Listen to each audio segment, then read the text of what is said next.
What's up guys, it's James here, and in today's video we're going to be talking about how to get started on Airbnb with no money. So if you want to actually get started hosting, managing, investing in Airbnbs, we're going to talk about a few different methods to get started without using any of your own money at all, meaning no money into a down payment, no money into renovation, no money into furniture, no money into rent, none of that. So if you're interested in that, make sure you stick around for this video.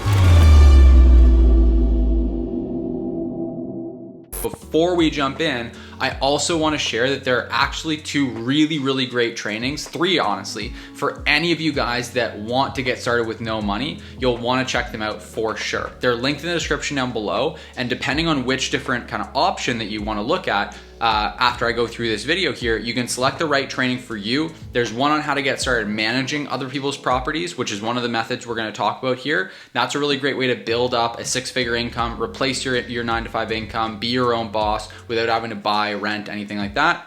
We're also going to talk about investing in short-term rental properties. I'm going to talk to you about a method you can use called joint venturing in order to do that without using any of your own money.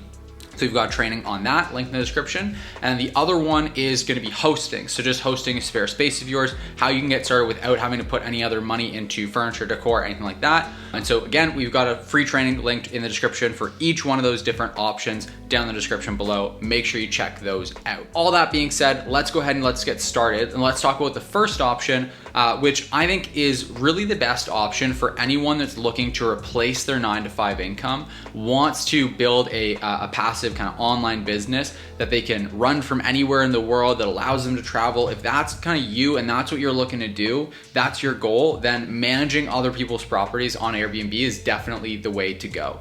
So that's actually how I first got started with Airbnb, was managing other people's properties. Now there's a really popular model out there that I've done some kind of myth busting on other videos in this channel. It's called rental arbitrage. It's essentially where you rent a property and then flip it onto Airbnb. That has a lot of startup costs because you're spending $7,000 to $10,000 on just first month's rent, last month's rent, security deposit, furniture, everything else. So, and there's a whole bunch of different risks associated with that business. So I do not like that business at all. I've done it myself in the past and we got out of it because of all the risk involved with it. So the best alternative to that is to do what's called co-hosting or property management. And in that model, rather than renting the property and you being responsible for renting it, furnishing it, everything else, you want to do co-hosting where you'll manage the property for someone else in exchange for a percentage of the overall revenue. So there's no downside risk there because, you know, if you're getting a 20% management fee, even if the property makes no money at all, 20% of zero is still zero. You can never go negative. You're not putting any money out for first month's rent, last month's rent, furniture, security deposit, anything like that. It's a really great passive cash flow business where once you get all the systems set up, it's certainly not passive, by the way, when you're first getting started. You're getting clients just like any other business, you're setting things up, but once you have all the right systems and processes in place, it can be a really great passive business. You can run it from anywhere in the world, and you could be making, I've got students, about 700 students that I work with, teaching them how to manage properties right now, and I've got students making $10,000, $20,000, $30,000 a month managing other people's properties on Airbnb, and they all started with no money invested into buying, renting, furnishing, anything like that. So really great model. I've got tons of other videos on this channel here and a link in the description down below for a free training on how to get started with that, if that's something you're interested in. Now, the next method that's really great is for anyone that's not so much looking to replace their 9-to-5 income right away. So I would say that managing other people's properties is definitely the quickest way to replace your 9-to-5 income. But if you're more looking to build long-term wealth and you also want to, in the long run, replace your 9-to-5, have an income you can retire on, then investing in properties is really great as well. And with investing, what's really good is you're gonna get a little bit less cash flow right off the bat when you joint venture with someone. It's gonna take a little bit longer because you've just gotta, with property management, you can go out there, if you have the right tools and systems, you can go out tomorrow, pick up a property, start managing it, and 30 days from now, you're gonna have cash hitting your bank account. So that's really great. With investing, it's gonna take a little bit longer to get things started, to find that joint venture partner to invest with, to then go and buy the property, get it all furnished, all set up.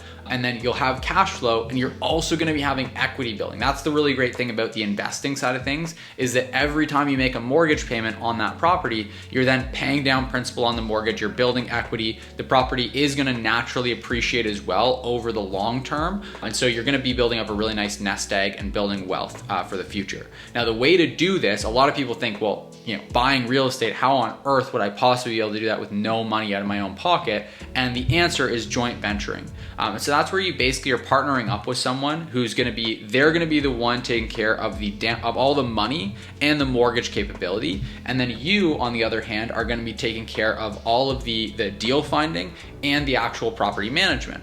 And so you partner together. Typically, you're gonna split things 50-50, 60-40, where the active partner, the person that's doing all the active deal finding and management, is either gonna get 50 or 60% of the overall deal, depending on how you structure it. There's tons of different ways you can structure it. Those are just some of the most common ways to structure it. But basically, the way that it's gonna work at that point is that the money partner, the passive partner we call them, is gonna be responsible for all the money. So for the down payment, the renovation costs, the furnishing, everything like that. And they're gonna be also the one going on title, getting the mortgage for the property. So they're gonna be the one using their income to qualify for the mortgage. And then you, as the passive partner, as the active partner, you're gonna be the one that is actually going out and doing all the legwork. So it's really nice for the passive partner because they just get to put their money in just like they would put it into an index fund or something like that. And it's completely hands-off, completely passive for them. And they can get a really great return because obviously short-term rentals, Airbnbs, tend to perform really well. So even if they're splitting their return with someone else, they still are getting a really, really great return on their money. And obviously they get a preferred return of that initial capital that they invested. So when the property sells, they get that money back, and then any remaining appreciation or equity buildup gets split 50-50.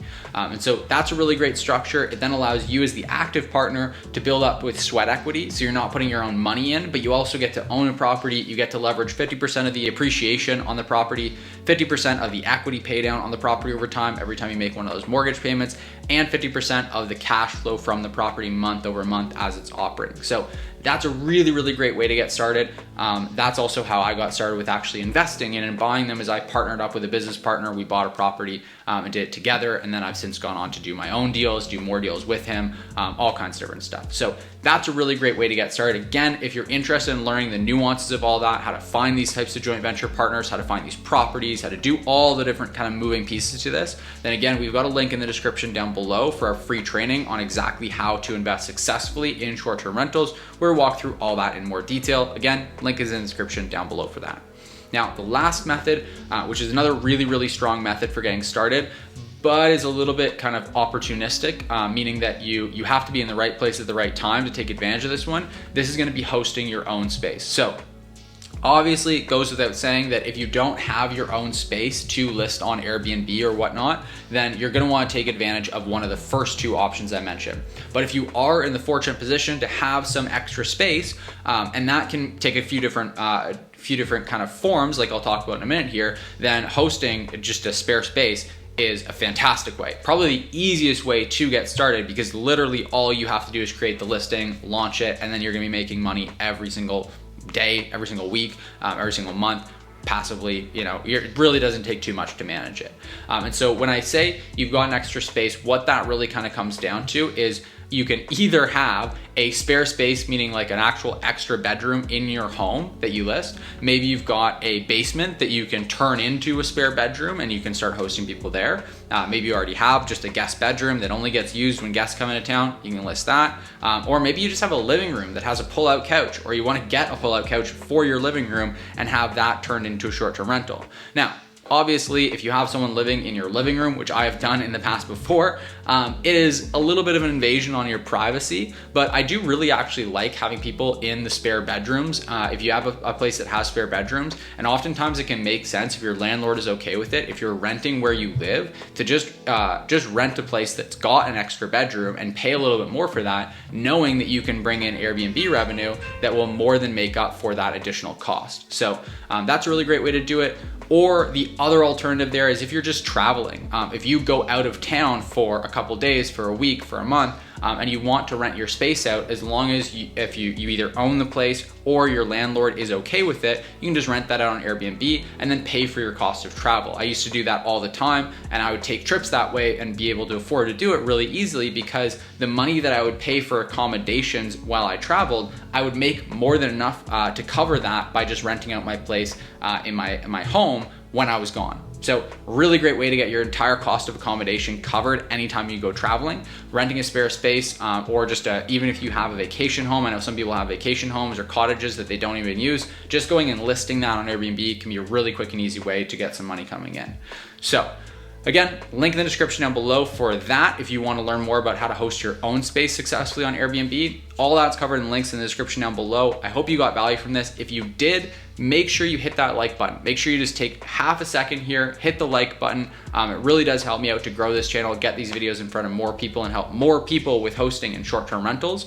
And last but not least, if you're new here or you're here and you just aren't subscribed to the channel yet, then make sure you hit that subscribe button. I know a bunch of you guys have not yet hit it. I look at the stats. I know a lot of people watching this video have not yet subscribed to the channel. So make sure you hit the subscribe button to stay up to date with the 2 new videos we post every single week on this channel, talking about all things hosting, short-term rentals, investing, managing, everything. Make sure you hit that subscribe button to stay up to date. All that said, thanks so much for tuning in, and I'll see you in the next video.